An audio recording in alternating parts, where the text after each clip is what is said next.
Hello, everybody. Welcome to today's webinar titled Beyond the Sendai Virus, a new high-efficiency approach to PBMC-iPSC reprogramming. My name is Jeff Hung, VP of Commercial Strategy at uBriGene. I'm a moderator for this webinar, and I'm very excited about today's webinar for two reasons. One, this is an exciting advancement that PBMC iPSC reprogramming and based on the RNA-LNP. And so Dr. Lorraine Feeve will present uBriGene-based research and the result. I'm also honored and excited to be joined by two esteemed researchers, Dr. Adriana Habazaru, the director of Emory Stem Cell and Organoid core director. She will be talking about the research she and Dr. Ishaki published in April in the Journal of International Journal of Molecular Sciences regarding the side-by-side comparison between the LNP, RNA-LNP method versus the Sendai virus. So we have a lot in store for us. I would like to give you two more pointers before I pass the podium to Dr. Lorraine Feeve. First one, you will be put on mute during the entire webinar. The second one, you will have opportunity to ask questions by clicking on the Q&A at the top of right corner of the platform, and your questions will be addressed one by one. Okay, without further ado, Dr. Lorraine Feeve. Thank you, Jeff. So for the agenda for today's webinar, we will start with one slide just to introduce our company uBriGene so that you know who we are and what we do. Then we'll jump into the presentation of our unique reprogramming cocktail. Then I'll hand it over to Dr. Adriana that will provide some insights into the work she's been doing at the Emory University Stem Cell and RNA core. And then we'll be joined by Dr. Ilani Tishaki for a fireside chat to discuss the future of the iPSCs. And then we'll end the session with a Q&A. So for the first slide, I want to introduce uBriGene. We are a cell and gene therapy CDMO, and we're specialized in the manufacturing of all the different materials that comes into play when preparing some cell and gene therapy products. So we're going to start on the left-hand side. It usually all comes from the plasmids. Then we can manufacture a variety of different viral vectors. We also have this non-viral platform with the RNA-LNP, different forms of RNA encapsulated in those lipids. And then those materials can be readily injected into patients for in vivo gene therapy, for instance. But they can also be used to engineer some cells for cell therapies, allogeneic or autologous. That include CAR-T, tumor-infiltrating lymphocytes, iPSC, MSCs, and others. I also want to highlight that we have a strong in-house quality control team that will ensure the timely release of all those different materials. And so the focus of today is the non-viral platform, the RNA-LNP, that we use to generate iPSCs. So let's now jump into the introduction of the uBriGene reprogramming cocktail. So you must be all very familiar with this classical iPSC workflow where we start with the collection of our somatic cells. Then we can use a variety of tools out there to reprogram our cells. The Sendai virus is a popular technique. There are also some kits with mRNA, microRNA, and the uBriGene RNA-LNP material. Once our cells are reprogrammed, we will pick colonies, expand them, and for some downstream application, we may need to differentiate those cells. So here we identify four major bottlenecks for this workflow. The first one is that there's a lack of non-viral reprogramming tool for PBMC. The second one is that you may obtain some lower programming efficiency, and those somatic cells are usually precious, especially if you're working with patient cells. So it's essential that you have a robust tools to reprogram your cells. Next, there's a virus clearing step that is needed if you're working with Sendai virus, and this can be time-consuming and also costly in terms of reagents. And the final one is particularly relevant if you're working on a therapeutic program And some of those tools here listed in the box are not available in GMP grade, so there's no clear path to the clinic. So it's with this in mind that we developed the uBriGene's circular RNA-LNP reprogramming cocktail. It is compatible with both fibroblasts and PBMCs, so we have one kit for both cell types. It leads to high reprogramming efficiency, both on fibroblasts up to 10% and PBMCs up to 3.3%. Because this is an RNA-based technology, it means there's no need for virus clearance, and that again saves time and is more cost-effective. And finally, we will release a GMP-grade version of our kits later this year to offer a clear path to the clinic. And so as the next set of slides, I will highlight some of the features of our kits and present some data to support those 4 points. So let's first start with our best-in-class PBMC reprogramming innovation. So our kits comprise 2 reagents, and we have a total of 4 IPs covering our technology.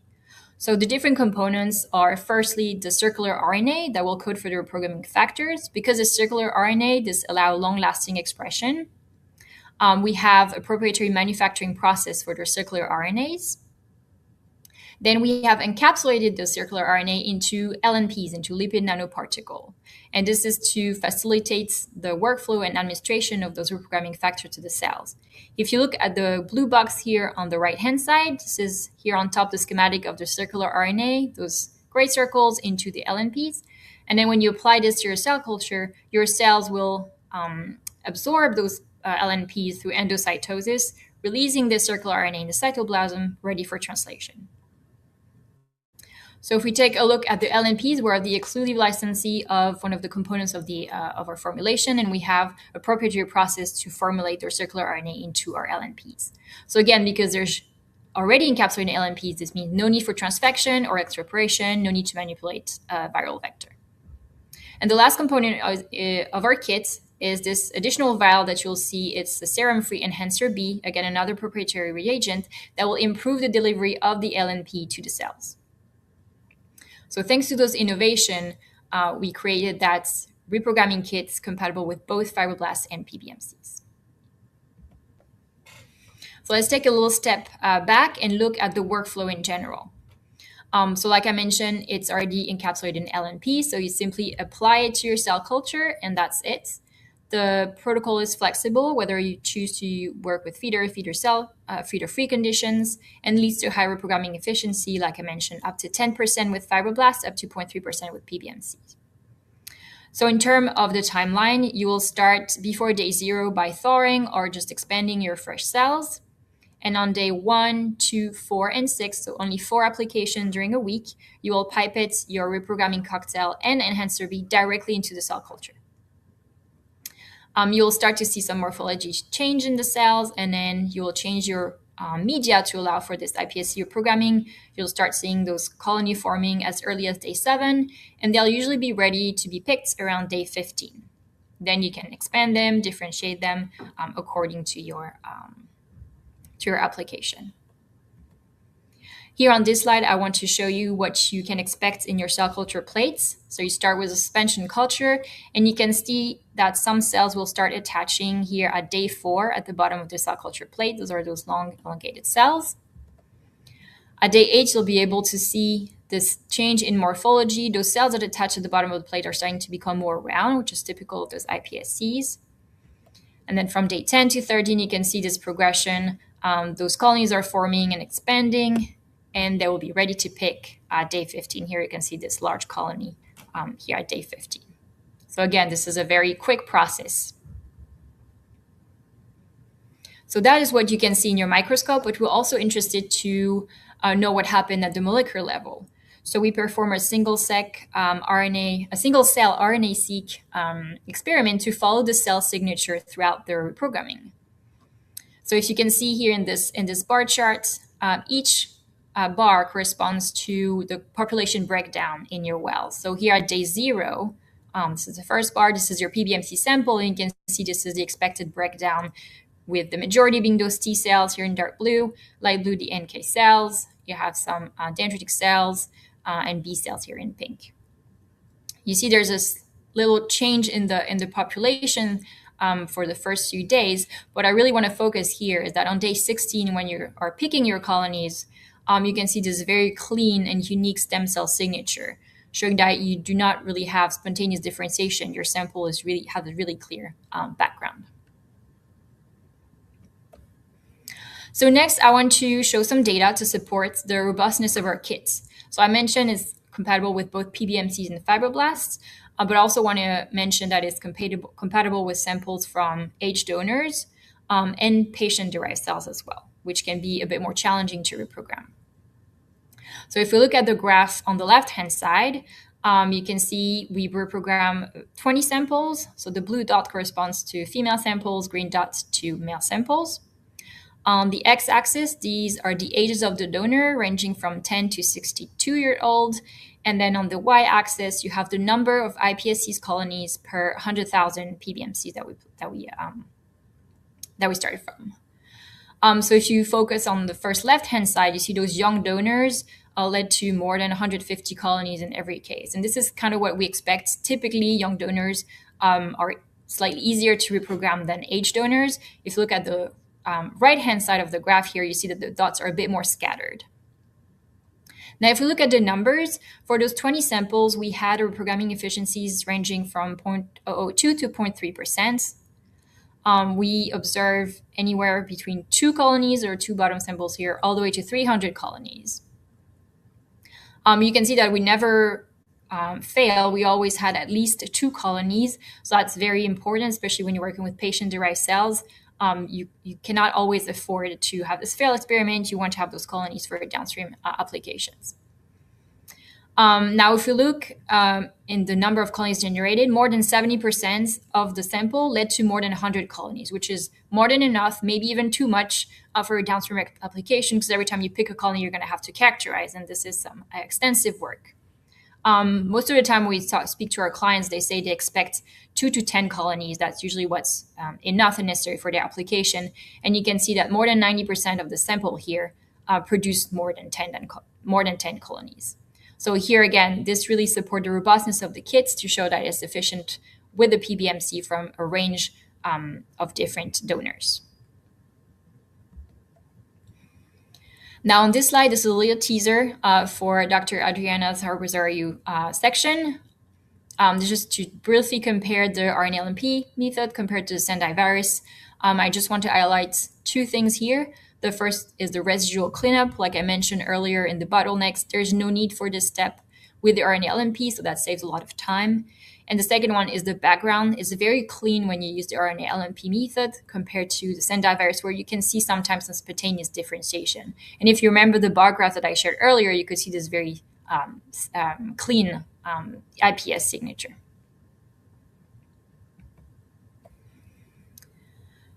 And on this slide, I want to highlight the clear path to clinic that we want to offer to our clients. So we will offer the GMP grade reprogramming kits later this year. Of course, this will mean a fully traceable materials and manufacturing. It will also be associated to a drug master file. So with the FDA, so this is to streamline your submission to IND, for instance. And we'll also provide a protocol to measure the residual circRNA, for instance, in the samples by qPCR. So again, this is to offer a clear path to clinic if you're working on a therapeutic program.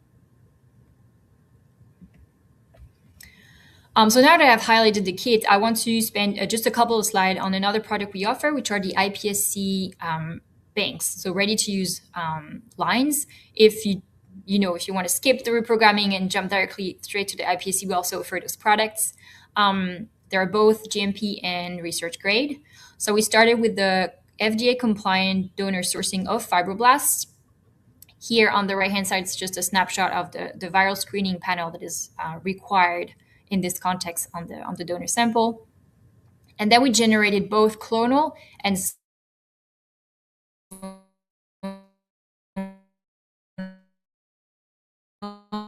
blue box is just a little summary of the process that we use to generate those single cell derived banks. So after expansion, we did a cell count to be able to transfer no more than 1 cell per well. And then we had a live imaging system to follow the expansion of those cells to provide a complete traceable monoclonal evidence chain.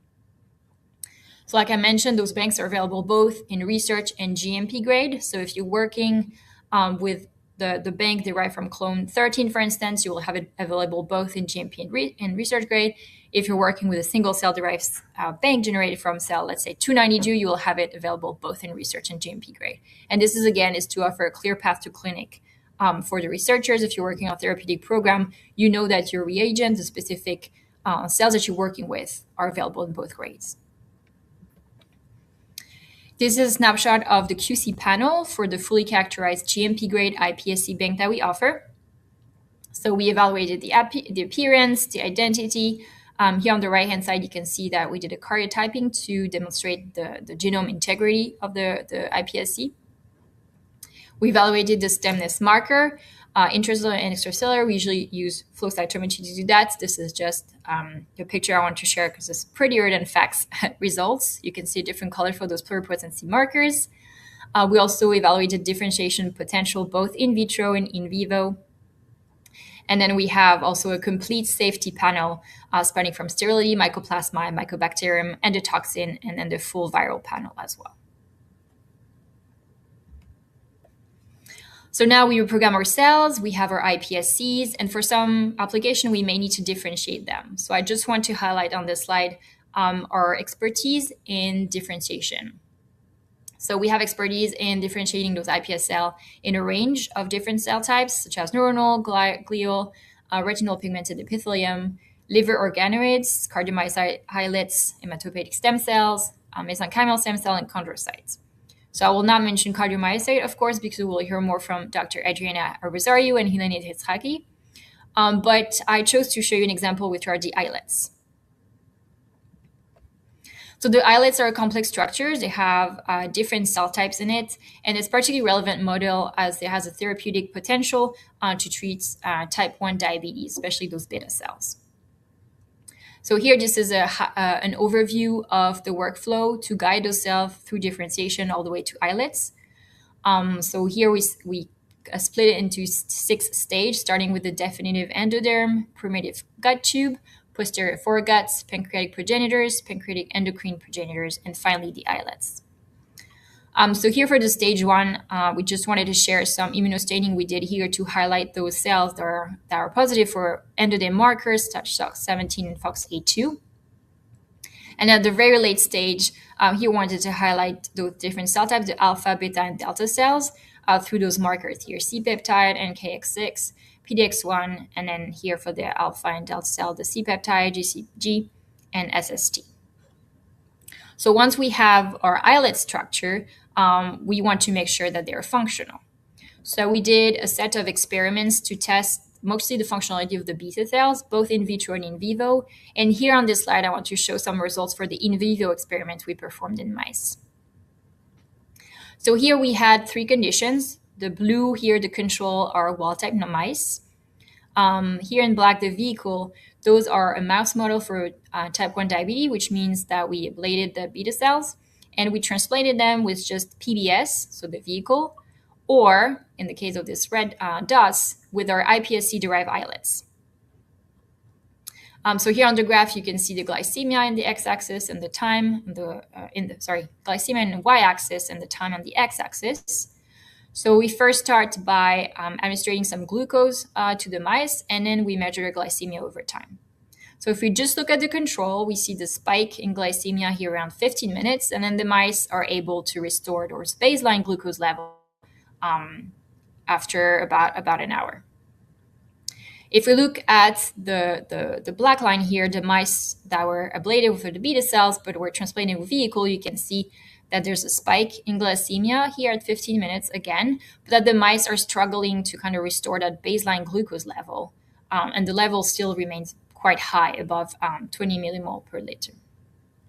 Now, if we look at the red condition, these are, again, the mice that have been ablated for the beta cells, but they've been transplanted with our iPSC-derived islets. You can see the glucose spike again as 15 minutes, and you can see that the mice are able to decrease their glycemia, not quite able to restore the baseline level, but they're performing better than those mice that received the vehicle. So now one way to compare this condition is to measure the area under the curve for those different conditions. So you can see first the control. This is the shortest bar, of course, because the level of glucose never gets too high.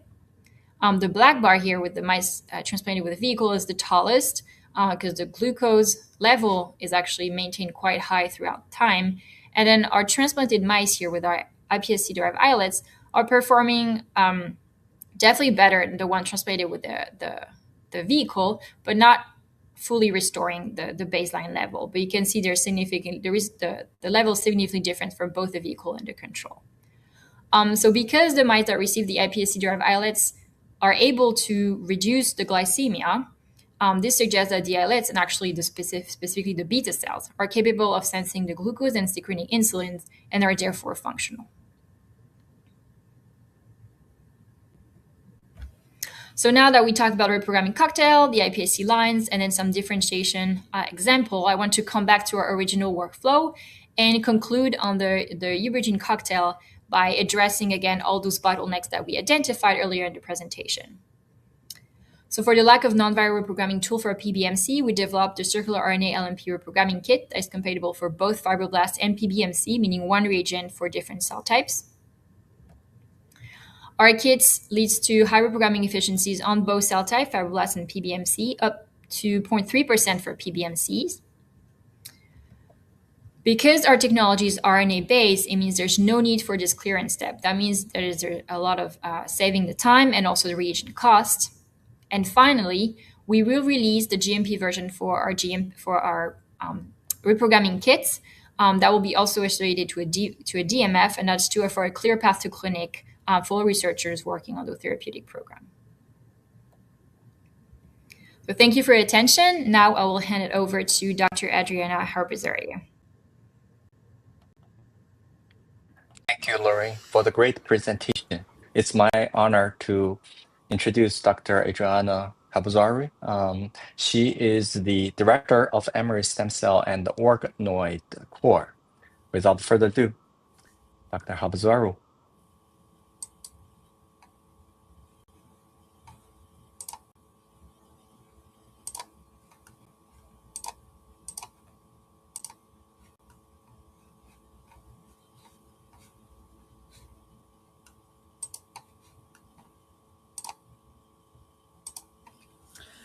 Good afternoon. Thank you I just wanted to thank uBriGene for giving me the opportunity to present our published data regarding lipid nanoparticles, a delivery method for reprogramming and differentiation. The paper that my previous speakers talked about was published in collaboration with Dr. Ilani Titsaki, who is a principal investigator here at Emory, and she is the senior author on this paper.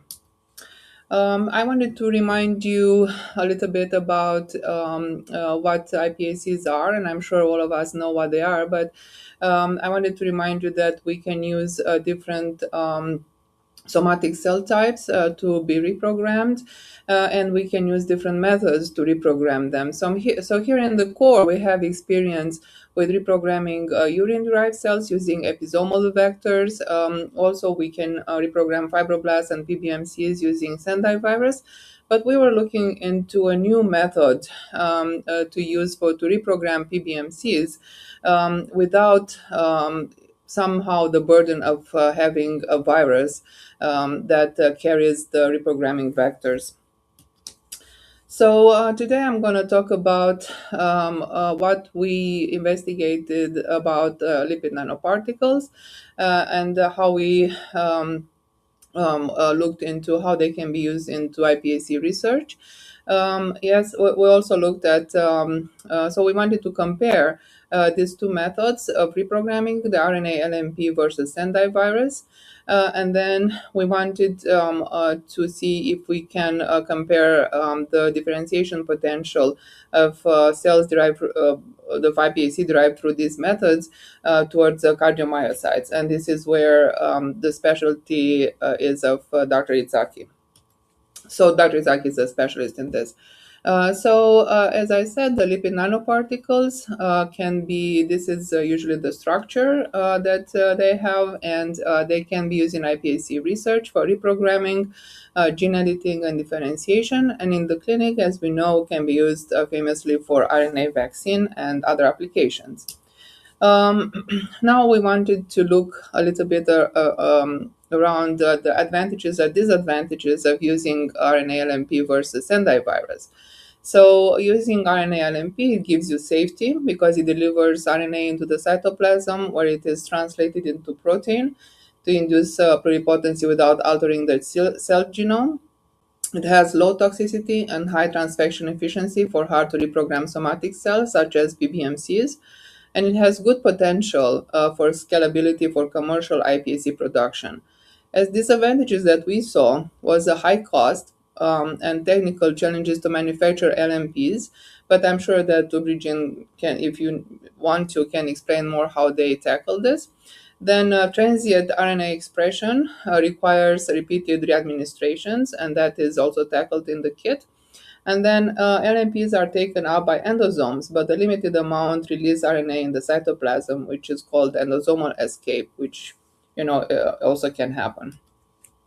So our experimental design here in the core is that we start with 500,000 PBMCs. We picked 10 to 12 clones. We characterized 3 clones and karyotyped 2 of them.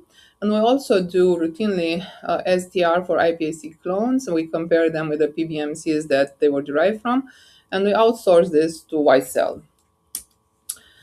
So here is a comparison in our hands how we did the Sendai virus reprogramming versus the RNA-LNP. And what we did is we picked colonies around day 20, 21. And so up to that, for us, the workflow was similar.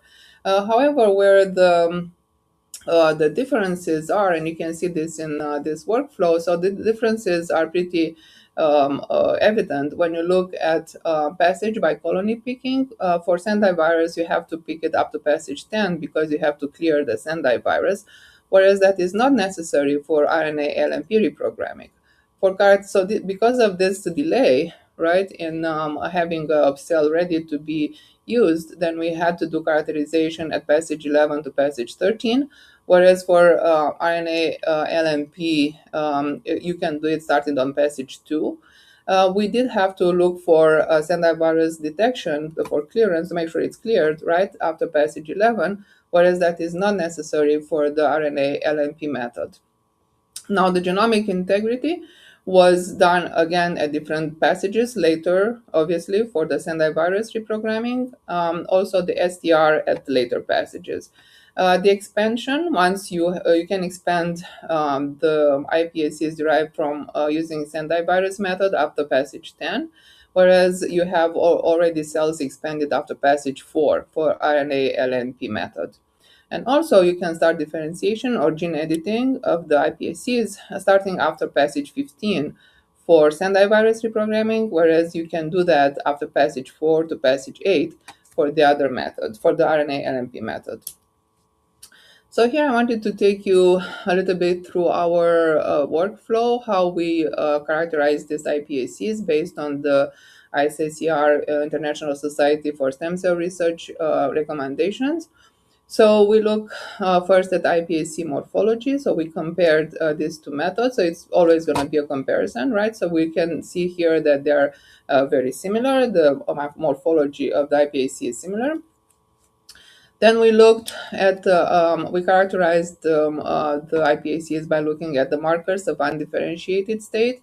And we always look at about 4 markers. We look at SACA4, SOX2, TRA181, and OCT4, and we can see that both methods showed iPSCs that are positive for all these markers. And we here on the right, you can see that there was no significant difference in the number of events that were positive for these markers in biflow cytometry. So basically, the quality of the cell lines were similar using both methods. So then we looked at the trilineage differentiation. So we looked at this cells differentiation of these cells towards endoderm, mesoderm, or ectoderm. And as you can see on the left, their capacity to differentiate was very similar. Also on the right, this is just a pretty picture of the ectoderm differentiation, and we always like to do that because we like how it looks, right? And the markers that we used for ectoderm here are nestin and PAX6. Then we looked at the genome stability for G-bending karyotyping. And we did this, like we said, in collaboration with YCell. And as we can see here, this is just an example from one of the clones. And as we can see here, both methods of reprogramming led to normal karyotype clones. And further, Dr. Izaki differentiated these cells towards cardiomyocytes. And as you can see in this figure that is also published in her paper, we can see on the left that we authenticated the cardiomyocytes, and we showed that it has the contractility apparatus showing by illustrated by the sarcomere structures in figure A. And also in the other figures, you can see that these cells are functional, shown by their electrical activity and action potential. In conclusion, we can say that RNA-LNP reprogramming is a quicker method to obtain iPSCs compared to Sendai virus reprogramming. The quality of iPSCs is not significantly different between these two methods, and the differentiation capacity is similar for cardiomyocytes derived through both methods.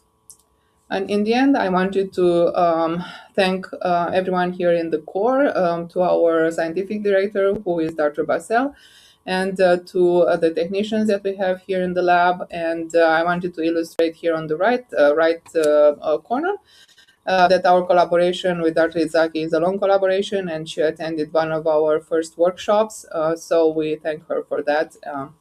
And thank you all for listening, and please let me know if you have questions. Okay, thank you, Adriana, for the excellent presentation. Now it's a fireside chat. I would like to invite Dr. Ilani Izhaki to join us. Dr.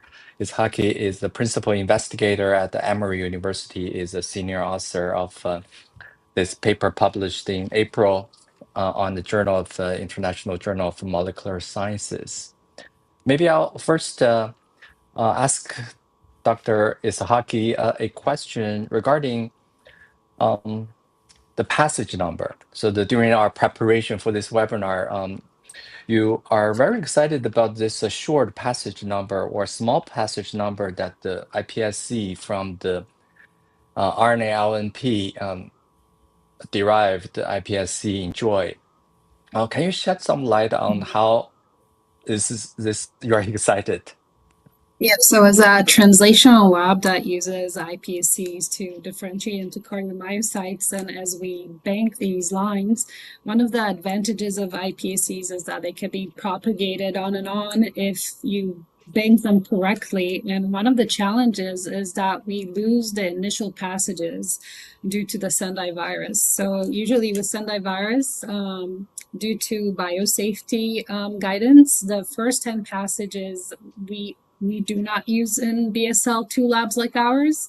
And so we start using from passage 14. So when we thaw passage 14, we usually passage them up to passage 17, where we start differentiation. So we're actually losing between 10 to 14 passages, which we call those diamond passages for banking. Biobanking is very important.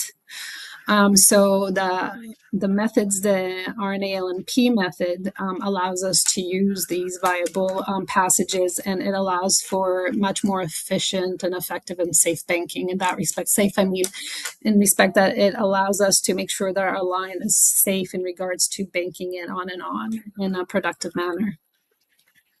In addition, what passages means is that if Adriana, the stem cell core, Dr. Abizario, needs to passage less, she can deliver the cell line for us for research much earlier. And what does much earlier means? If each passage takes about ±5 days, and we're saving about ±10 passages, that's a significant amount of time, which saves for us productivity for research.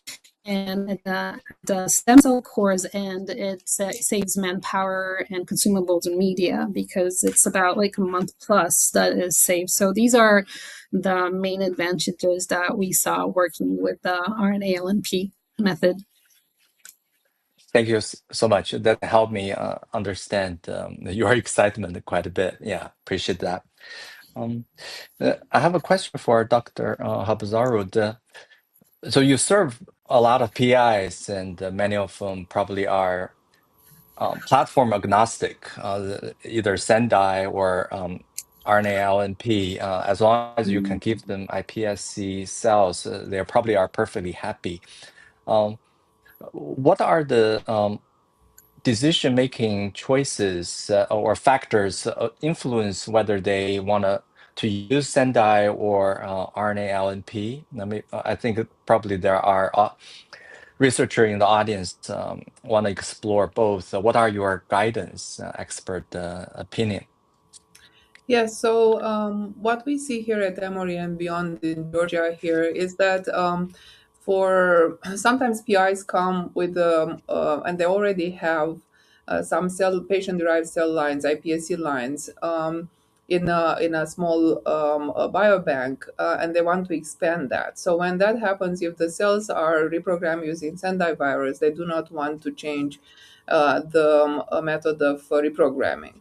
But for new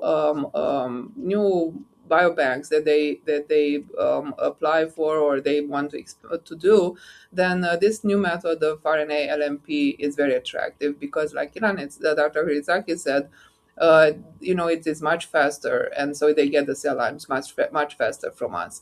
But like I said, for established cell lines that you just want to expand, it is they usually want to continue with what those cell lines were already, the other cell lines were already expanded with. Yeah. Right, to have comparability using the same platform. Yes. Right. Okay, makes sense. So I have a question regarding IPS derived from fibroblast and the PBMCs. I think there is some kind of myth saying that, for instance, mesoderm derived IPS tend to give rise to mesoderm final terminal cells better. Therefore, PBMC, which is mesoderm primarily, but the fibroblast is also mesoderm primarily. I think for Dr. Ishaki's work, cardiovascular cardiomyocytes, for instance, are perfect because they are mesoderm. I guess I just have a broad question regarding what are the preferred sources of IPS sourcing material? Do people need to pay attention to the sourcing materials if they have certain terminal cells in mind? For us specifically, in practicality, we prefer PBMCs, especially if you work with pediatric patients, because you don't need a biopsy. Taking PBMCs is a standard, simple blood sample. Of course, everything has to be IRB approved, but it depends on the patient that you work with. If it's a pediatric population, PBMCs would definitely be the preferred rather than like taking a skin biopsy or so forth. Right, for the convenience, accessibility of the patient sample. Yeah, so makes it sense. really it really depends on which population you work with. That you have to also tailor it to it's patient specific, so you have to tailor it to the patients. So PBMCs most often are more effective and efficient in that respect in consideration of the patient. Makes sense. Makes sense. Adriana, do you have anything to add? Yes, I wanted to say that, like I showed in my presentation, we usually, look at lineage differentiation. And based on previous publications, we know that a good cell line has more than 70% of the cells that differentiate to all germ lines. And from the cells, the iPSC lines that we make, the good iPSC lines that we give to good quality iPSC lines that we give to the PIs, more than 70% of the cells differentiate to all three germ lines. So my point is that if, in my experience, if it's a good quality cell line, it should differentiate to all three germ lines. Now, yeah, so that's what I think. Because my point is that we delivered iPSC lines to from PBMC, derived from PBMCs that were used for endoderm, in my knowledge, for mesoderm for Dr. Izaki, and also for ectoderm for. So in my hands, I think I cannot say that it doesn't matter, but in my hands, the cell lines that we gave differentiated well to all three germ lines. Yeah, makes sense. And it's part of the QC aspect, right? Trilineage, all the Yes. biomarkers need to be present. Okay, yeah, thank you for your expert opinion and the experience that you shared. So this fireside chat is, the title is The Future of iPSC. So maybe I can just ask you an open-ended question. So even now with this breakthrough, if I may call it, a PBMC-based iPS reprogramming kit, what are the bottlenecks do you still see lie between now and the future iPS-derived therapies, if it can go mainstream? You want to start, Adriana? To go from bench to bedside, I think a lot will be to develop these GMP facilities. Also, to have clear regulation and see what criteria these cells need to have to be translated to the bedside, and also so clear regulations, clear criteria, and clear pathway to approvals. From the cardiomyocyte field, and I know that many labs are working on maturing the cells, especially for regenerative medicine.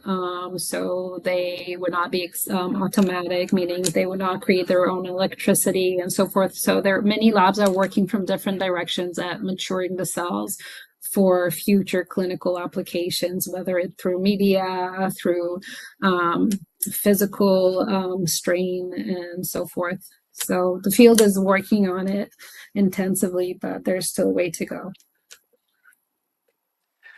Right. So if I can summarize, I think Adriana was alluding to GMP facility and the GMP release criteria for patient access. So Ilani, you're alluding to the cardiomyocytes, or at least the cardio stem cells may have some electricity profile that make it not suitable for immediate patient use. Not necessarily not suitable. It's it needs further calibration. I see. Okay. Yeah, that's why I said that So it needs to be standardization. Yeah. right.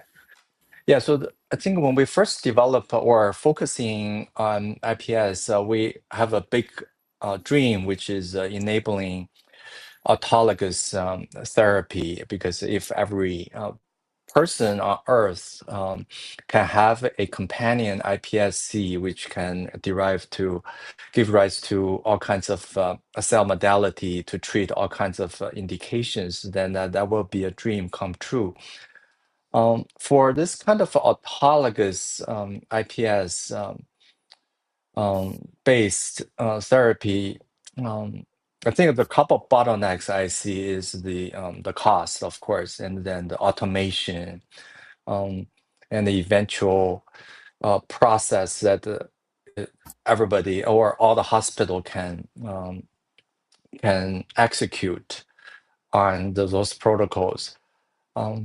So yeah, so I just want to ask you, because you are the expert working on this iPS and its iPS-derived therapies day in and day out.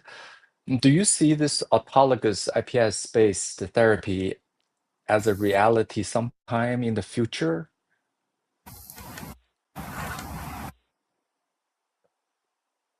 Dr. Rosario? Yes, so I know that there are clinical trials right now that use iPSC derived cells. But yes, like I said, it is probably gonna, it's gonna be sooner or later a dream come true. I know that in Europe they also are trying to implement some other clinical trials. So yes, I do think that sooner or later that will happen to be used for regenerative medicine, and that was also what Dr. Yamanaka dream was, right? The one that invented this iPSCs, right? That was his dream, to be used for regenerative medicine. So I think cost timeline. So right now it takes with Sendai it takes about 4 to 5 months with reprogramming and validation characterization, less with RNA-LNP, but still the timeline is long and it's very costly. And as it becomes more efficient time-wise and cost-wise, and it can be kept IRB proof, safe and proof, I think there is a bright future. All right. Okay. Thank you so much. I think that's the fireside chat questions I wanted to raise. Let me see whether I will also now invite Dr. Lorraine Fief back to the podium. We'll address questions if we may. I'll start from the, let's see. Okay. First question, do you have the GMP research grade iPSC bank available from blood cell reprogramming? I assume this is addressed to you, uBriGene. I'll leave the answers to Adriana later. So we currently, I think we have one research grade IPS bank and one GMP bank. I think the GMP bank is still being released. Yeah. Adriana, can you comment on the GMP research grade IPS banks available from blood cell reprogramming from your core?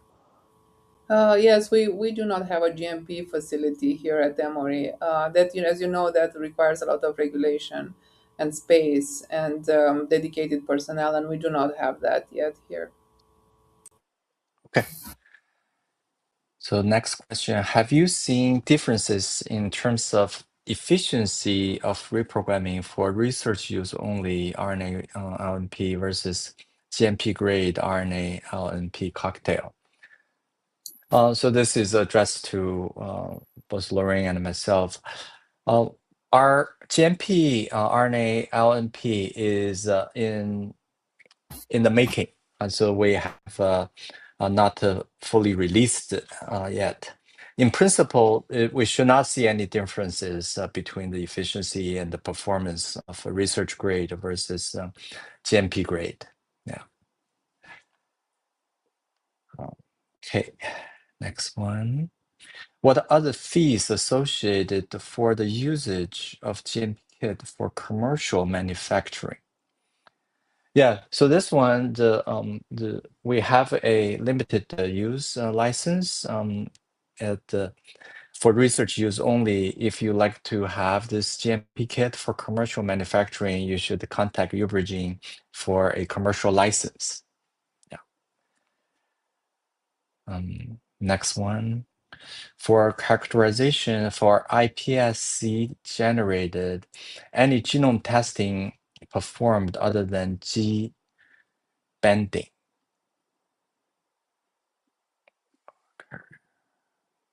I can take this question.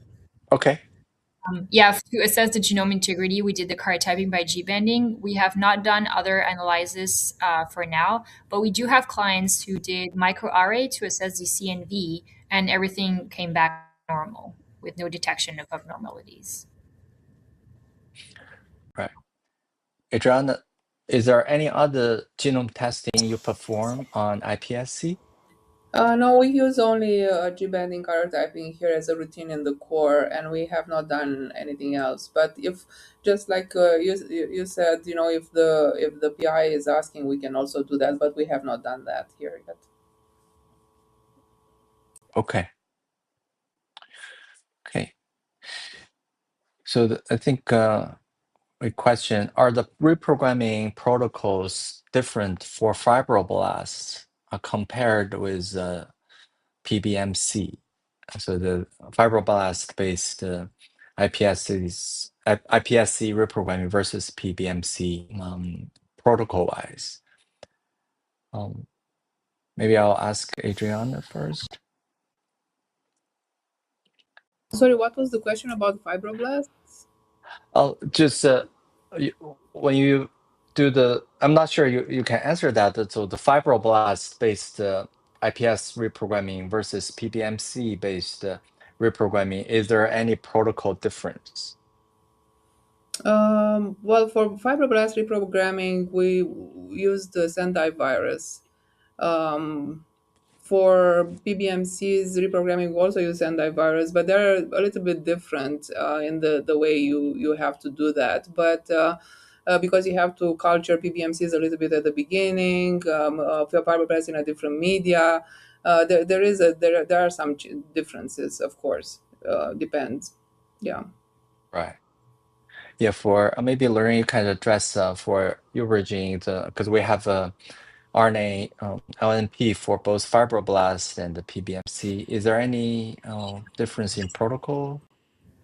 So the first step will differ slightly because one cell type is suspension, one is adherence. But starting from for application of the cocktail, those are the same steps going forward, regardless of the cell types. Okay, that's helpful. Let me see if there anything.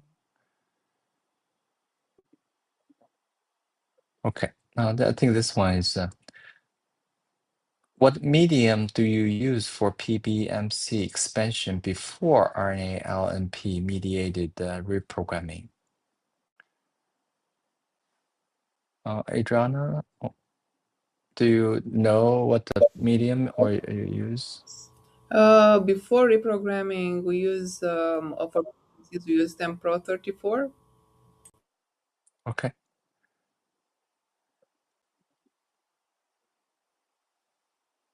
Lorraine, do you have anything to add? Yes, we offer complete PBMC medium to allow you to culture and expand them if necessary before the reprogramming. So it's ready to use. You already have all the cytokines and growth factor in the media. Okay. All right. Yeah, I think that's pretty much all the questions that the people raised. Okay. Yeah. Thank you, Adriana. Eleni, really appreciate your time. Lorraine, good job. And everybody, thank you for your participation. And this webinar will be archived on our website. Feel free to come back if you have colleague who wanted to dial in but cannot make it today. Okay, with that, we conclude today's webinar. Have a good rest of your day. Bye-bye.